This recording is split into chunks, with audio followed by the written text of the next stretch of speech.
Hello and welcome. Thanks for coming back to the channel. Today I'm going to be talking about Xbox again. This video coming to you by way of request, actually.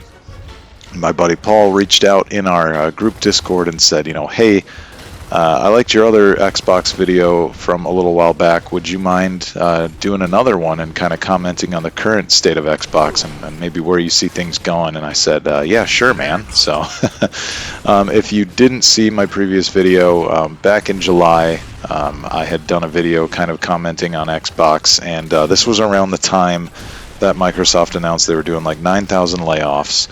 And with that news came studio closures and game cancellations. Most notably probably is the cancellation of Perfect Dark, which was meant to be their, AAA flagship Xbox title, right? So pretty shocking to find out at the time that that was canceled. And since then, it's just kind of been, about every other month it feels like there's a bad story about Xbox out there circulating.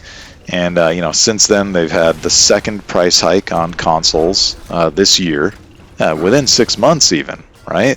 Which is crazy. And just because we've never seen anything like that before. And of course the recent increase in Game Pass subscription prices, and that's considerably steep increase too going on there. So it just seems kind of wild over at Xbox right now, and I don't want to do a pile-on video. That's not really what this is about. There's a lot of people talking about this right now. Of course, if you are following games as closely as I do, like every gaming podcast is probably talking about this right now, and I'm sure that you've seen more videos than just mine on YouTube talking about this for sure. So again, not meant to really pile on, but just kind of want to talk about, what I see them doing here. And so I'm going to try to break it down into 3 categories for the future of Xbox. We're going to start by talking about the game studios. Then we're going to move on to talking about Game Pass and what that might look like down the road. And then I'll round it out by talking about the hardware and where I kind of see that going. And then finish it off with some closing thoughts, all right? So let's go ahead and get into it here. Starting with the game studios. Based on what we learned back in July about the massive layoffs and the cancellation of projects like Perfect Dark, I have the impression, as I think many people do, that Xbox is looking for a sure thing and has little appetite for, taking chances or enduring troubled developments.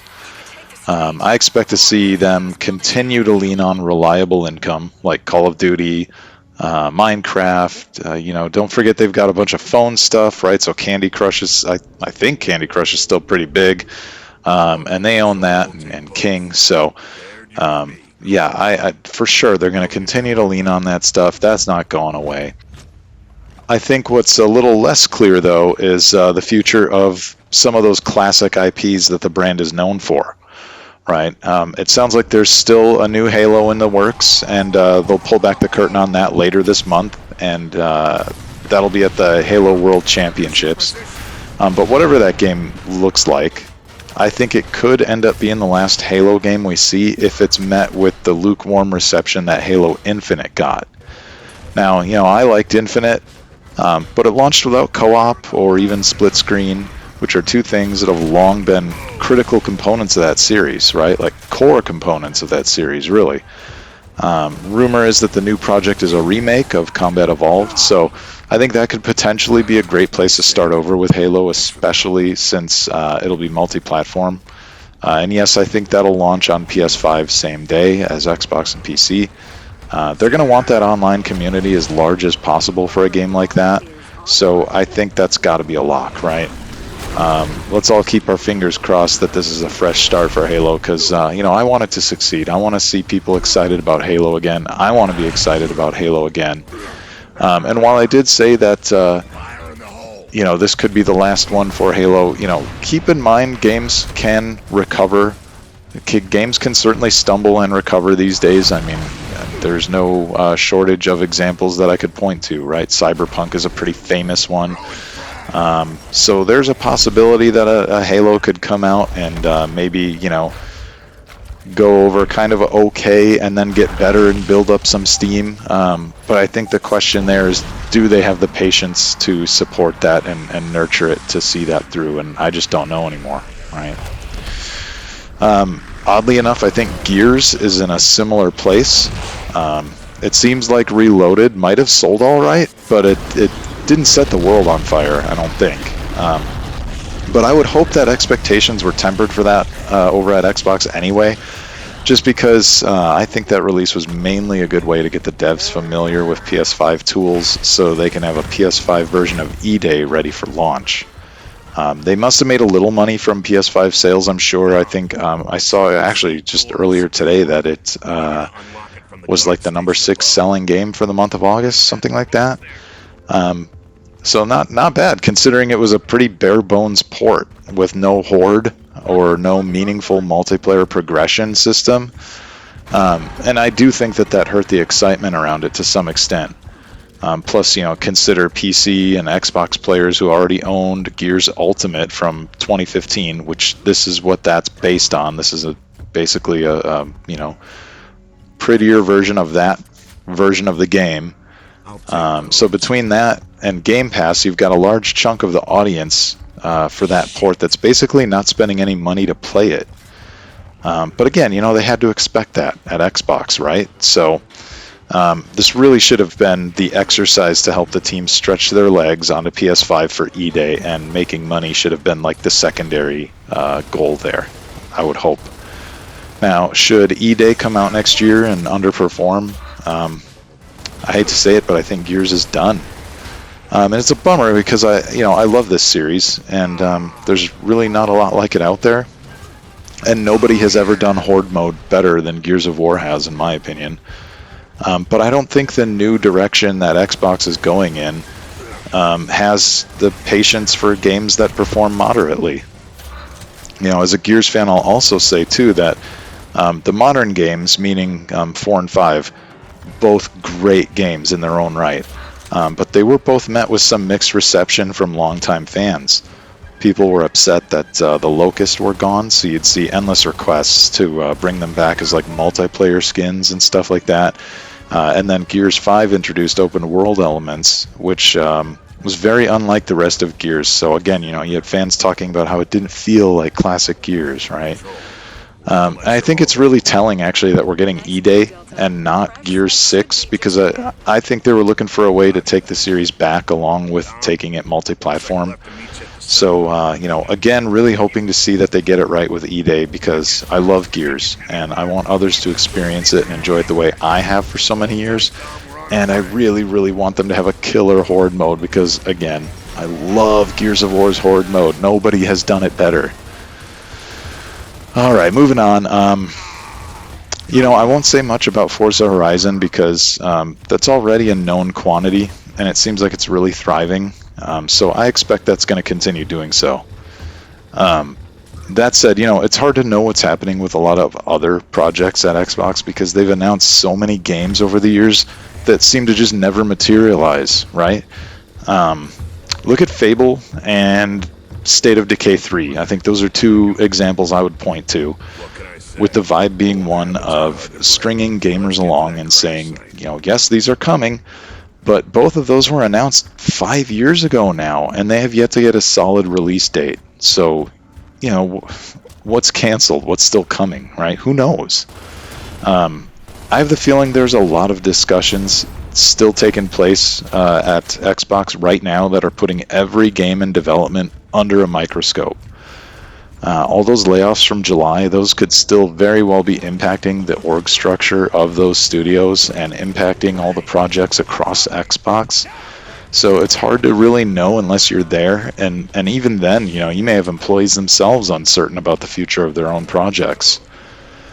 So, it can and does take months for a company that size to find its momentum again after that kind of internal restructuring. And I wouldn't be surprised if we even heard more about some more cancellations before the end of the year. So I think that's all I've got to say about the studios for now. So I'm going to move it along to Game Pass discussion here. And I gotta say, it's such an odd time for them to announce a price increase, because third-party studios are getting louder lately about not seeing the return on investing in Xbox. And so, even without them, right, Game Pass could function by primarily offering Xbox Studio games with less emphasis on third-party stuff, but that would require them to bolster Game Pass with first-party offerings, and right now it seems like they're going the opposite direction with studio closures and cancellations, right? This goes back a little bit, but Hi-Fi Rush is a perfect example of their disinterest in keeping studios around that don't sell like gangbusters. I mean, it would be really easy for them to, hold up Hi-Fi Rush and say, look at this BAFTA award-winning game we have for you on Game Pass, right? Now look forward to the sequel, which will also be on Game Pass, right? Like a prestige title. But they weren't even interested in keeping them around for that, right?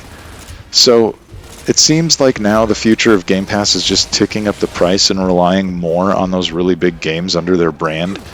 But I think that can be a tricky strategy too, because then you're putting even more pressure on those big games to perform to expectations, and there are fewer smaller or medium-sized games that could theoretically hit it big and provide some revenue cushion that would support those bigger games if they ever faltered at some point. So I will say that I also don't believe the inclusion of Ubisoft or EA games is going to move the needle for Game Pass. People come to Game Pass to play new games on day one. That's the pitch, man. That's what they've always been touting when they talk about Game Pass. That's what everybody I know who ever cared about Game Pass would talk about. So, adding a catalog of games from years past is nice for bolstering the catalog, but it's not the initial draw, and I don't think it's enough to entice people to stay.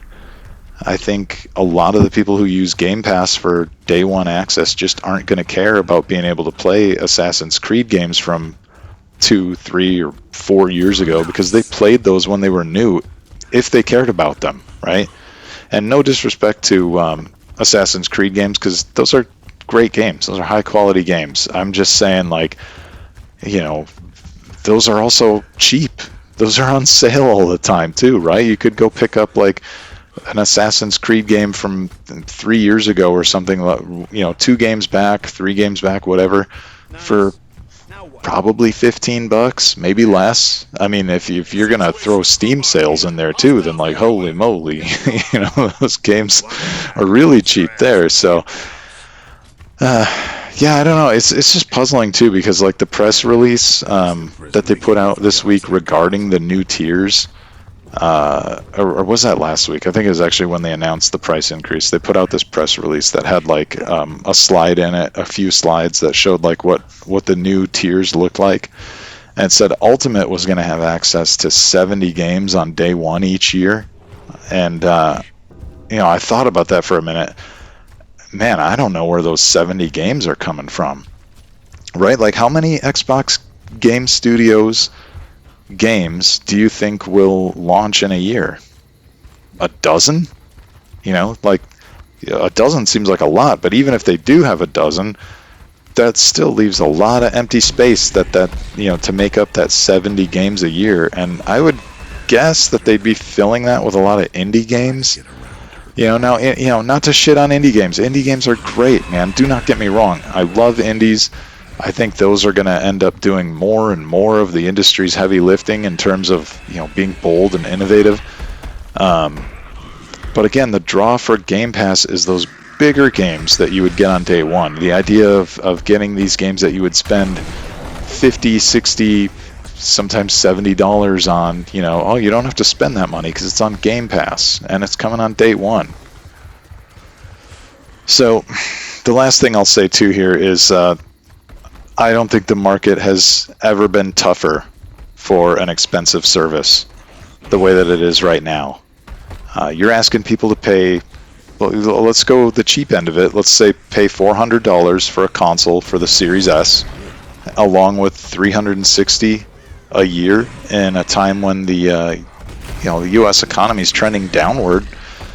And things like free-to-play and live service games are claiming a large portion of the user base. There's a lot of studies lately that are talking about, how little the majority of gamers out there are spending on new titles. Only buying like 1, maybe 2 games a year. And so, like, the slice of the pie that is the people who are spending on games is seemingly shrinking and getting a little bit older as well, right? So it just, there's also easy access to stuff like phones, right?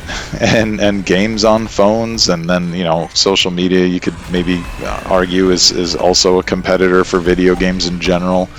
But my point is just that, like, people might just turn to those things rather than spend money in the console space, right? So if you're budget-minded, even if, like, gaming is still your primary hobby, there's a lot of ways to stretch your dollar and still get a lot of great entertainment out there. I think Game Pass has to compete with all that, and they're raising the price at exactly the time when people are tightening their belts.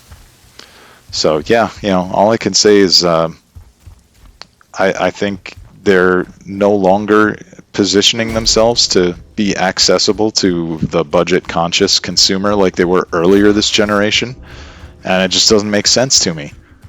I mean, I think a lot of their success this generation came from having that Series S console that people were getting those for $199 on, like, Black Friday deals and stuff like that. You could find them, it wasn't that uncommon to see those for like $250, and now they're $400, It just seems like they're looking to I don't know, not grow the console base anymore by raising the price so much and making Game Pass so expensive. It just seems like they're maybe content to bleed the existing console base dry in hopes that they're so invested that they'll just kind of stick around and put up with it. So yeah, pretty crazy to just kind of see the way that this is unfolding. Let's talk about hardware next. This will be the last section of the video here. There's a lot of talk about what they'll do next. And I don't know what the hardware itself is going to look like exactly, handhelds or a console and stuff, but I will say that I think whatever form that takes, it's going to run Windows. I think they watched Valve put the Steam OS out there on their Steam Decks, and then even being able to run that on other devices, and Microsoft saw that and said, hey man, we need to do that with Windows. And so I think that's where they're going. The real question is, what will they do with Xbox on console and Xbox on PC? Because those are two distinctly different things. Yes, you can buy Forza or Gears or something like that on the console, one of the consoles, and your save will carry over to the PC version, and you can play the Windows version of it, not Steam, for that same purchase. But that, like, Play Anywhere tagline doesn't work with everything on your Xbox console. Before I sold my Series X, I had some OG Xbox and some Xbox 360 games and, even modern third-party games that are not part of that Play Anywhere campaign. Now, I don't know if they can even do it, but I think the best move for them to make would be to figure out how to merge those two environments so everything you've ever bought digitally on an Xbox console could be played on Windows at no charge. Do I think that'll happen? No, probably not. I mean, I don't know. They would maybe put their backward compatibility team on a project like that, but like, how many of those people even survived all of the layoffs and stuff earlier this summer? Does that team even exist anymore? I mean, they did say the backward compatibility program was closing, years back, I think. So, I don't know. I think the more likely scenario is that they shift entirely to the Windows OS on those future devices, and they leave behind everything that isn't part of Play Everywhere or Play Anywhere, right? I think that could really, rightfully so, upset a lot of people on their consoles now who suddenly realize that like a portion of their digital library is being left behind on the Series or, One consoles or what have you. But I would guess that that's a possibility that Xbox is willing to deal with. So yeah, when I think about Microsoft and their product, I mean, what are they? They're Windows, man. You know, I know they got a lot of other things going on. They've got high hopes for AI, and you know, we'll see how that pans out for them. But really, Windows is like the flagship product of Microsoft, and I think they have every reason in the world to try to steer their gaming division toward Windows. And I think Valve showed them kind of how to do it, and so that's what they're going to do. And I think you know, the consoles and stuff, those will be around. I mean, they're going to look different. You know, it's crazy right now to talk about what that looks like exactly. Like, oh, what kind of price point could they launch at and that kind of stuff, because everything is so crazy right now, right? I mean, they're literally they're not putting it out, but there are Asus, you know, Xbox branded ROG Ally devices that are coming out very shortly here in like a week's time for 600 and 1,000 US dollars. And so I imagine they're going to want to let those breathe for a little while before there's any possibility of new hardware that would come out that would challenge those things, right, or crowd the market a little bit. But I don't know. I think the thing that makes sense for them is to, you know, maybe they will continue putting out first party, you know, Microsoft manufactured devices. Like they've got Surface tablets and stuff that have come out over the years and stuff like that, right? So that's not crazy to me to think that they would continue to make their own stuff, but I do think that it will just be more like PCs, in that, like, you don't have to buy the one that they made. You can buy the one that you know, whatever Alienware or somebody makes, because it runs the Xbox version of Windows OS. So anyway, yeah, that's kind of where I see things going. I don't think Xbox is going to just disappear. There's a lot of sensationalist headlines out there, you know, that Xbox is over, Xbox is done. And I get the sentiment there. I mean, you can go back to my video from July, and I basically said pour one out for Xbox, because the Xbox that we knew is dead and gone. I think that's true, right? Like, they are gone. They're leaving the console business as we know it, I think, anyway. Just because I can't imagine them doing another walled garden, you know, closed environment console. Like, who's gonna buy that? Who's that for? That's just gonna be you know, an Xbox audience that's getting smaller all the time, because well, now they've been priced out of the hardware, and you know, they're starting to get priced out of Game Pass, a lot of them. So I don't think it makes any sense. There's like one direction for them to go in here, and I think they're gonna have a real run at it, you know, and they'll be around, but they're just not, you know, they're not the Xbox of old. You know, I think Gears could be on the chopping block, Halo could be on the chopping block. Nothing's sacred, you know. That old version of Xbox is gone. It's just going to be all about what can perform now, you know, what can be a sure thing, what can help drive the business, and you know, prestige projects rather, and you know, labors of love and stuff are gone. So that's what I mean when I say that I think Xbox is dead. So anyway, that's about all the time I've got for this one. Thanks for hanging out. Thanks for listening. And, you know, I'll be back around. Not sure what's next for the channel, but hopefully something soon. And I'll see you then. All right. Take care, everybody.